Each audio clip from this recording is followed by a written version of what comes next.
A towering outsider standing within the forested trees. Many insist he is nothing more than a myth, an urban tale, a fabricated rumor created only to frighten people.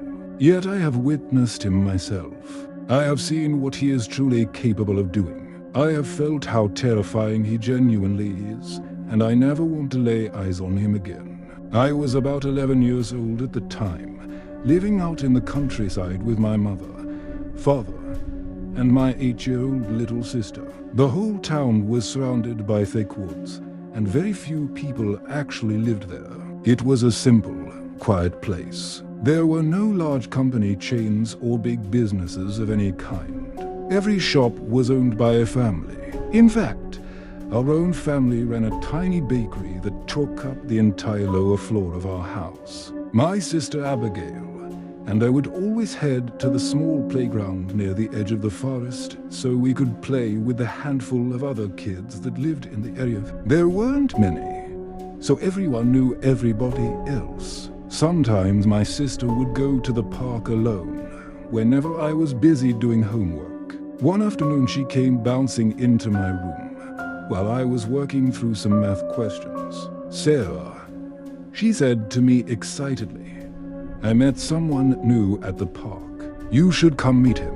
I turned toward her, smiling. "I can't, Abby," I told her softly. "Mom said I'm not allowed to go out and play until my homework is totally done and my room is clean." "But he won't stay there all day," Abby insisted. "He's probably already gone.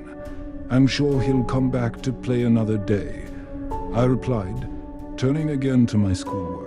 "I'll meet him next time." For the next several days I had quite a lot of homework to finish, and Abby kept trying to convince me to go to the park with her, and this new friend whose name she strangely didn't seem to know, but I was always too busy. Eventually Saturday arrived, and I finally had nothing else I needed to do. We both went to the park together and played on the seesaw for a while. "So where's your new friend?"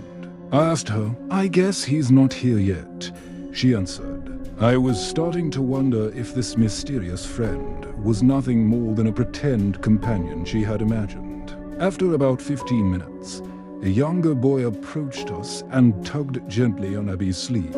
"Abby," he said, "the tall stranger is back.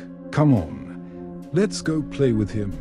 Abby jumped off the seesaw immediately and motioned for me to follow them.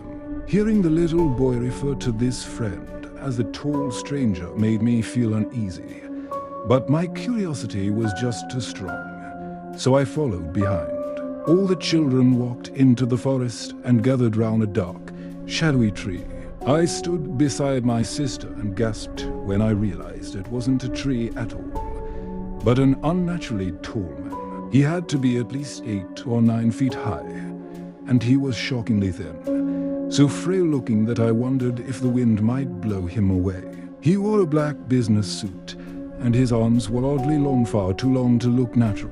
I squinted, trying to make out his chalk-white face, but for some strange reason I couldn't distinguish his features. It wasn't exactly like he had no face. It was stranger than that. Something about him filled me with deep discomfort. One part of me felt tempted to step closer, while another part of me was silently screaming at me to run and get as far away as possible.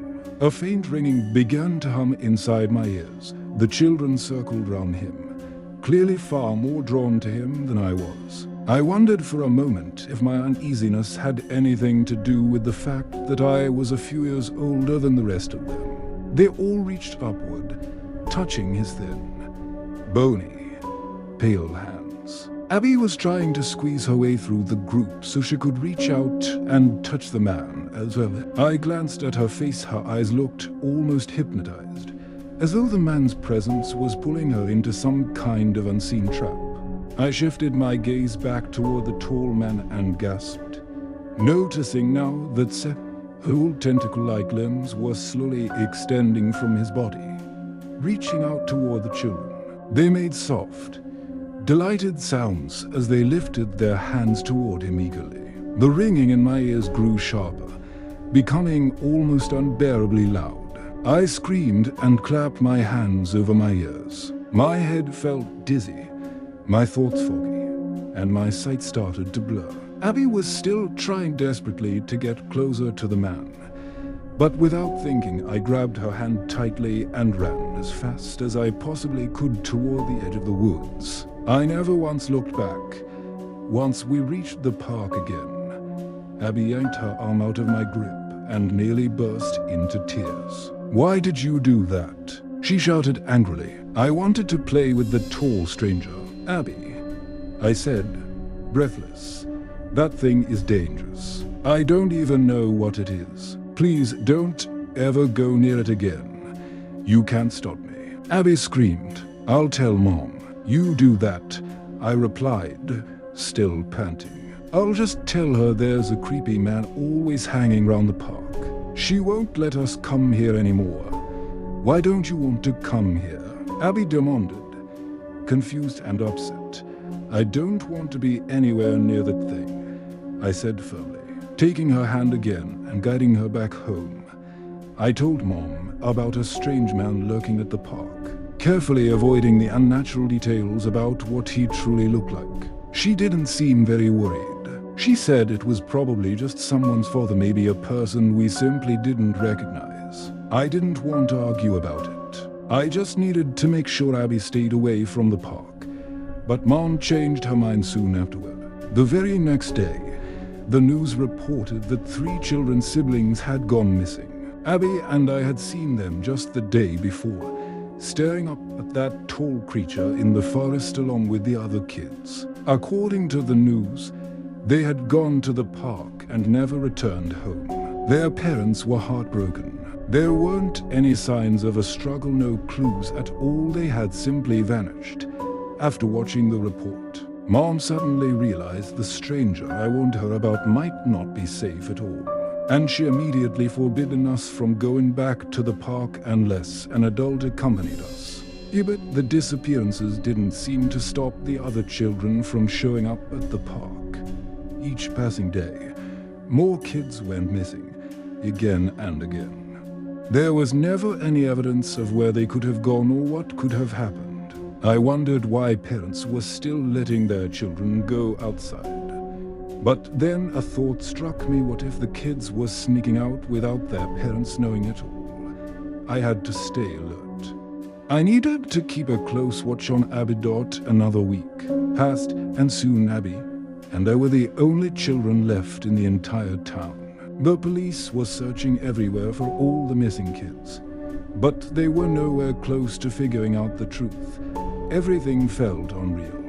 Almost dreamlike. How could so many children vanish without a single trace? As the next week went on, strange things began happening to Abby. She would climb out of bed in the middle of the night and stand next to it, completely still, staring at the wall for hours without moving, then suddenly lie back down and fall asleep again. When I told her the next morning, she couldn't remember any of it. Abby also started eating much less. Her appetite practically disappeared. Mom grew more worried each day, urging her to eat something. But Abby always insisted she wasn't hungry. She began obsessively drawing disturbing pictures to sketching them over and over as if something invisible was forcing her hand. Every drawing had a messy circle with a scribbled X across it, along with unsettling words and phrases like "seize me," "run," and other frightening sentences. Sometimes I would silently watch her draw, her expression empty, her eyes glassy, her hand racing across the page at an unnaturally fast pace. Finally, one night, I heard her get out of bed again. I stood up and quietly followed her into the hallway. Watching, she actually walked out of her room. This was new. All the other times, she had just stood frozen beside her bed. I whispered her name, trying to get her attention, but she didn't respond. She headed straight for the front door and stepped out into the cold night air. Neither of us had shoes on, but she didn't seem to notice. I stayed close behind her, though she didn't acknowledge me at all, not even when I tapped her shoulder. Then I saw where she was going. We were headed toward the park. Abby, I whispered urgently, we shouldn't be here. Please, let's go back home. She didn't react. I grabbed her arm, trying to pull her back. But somehow she felt stronger than me, far stronger than she should have been. She kept walking through the park and straight toward the forest. My stomach twisted. I didn't want to step back into those woods. Not after what I'd seen. But I couldn't leave Abby alone. I had no choice.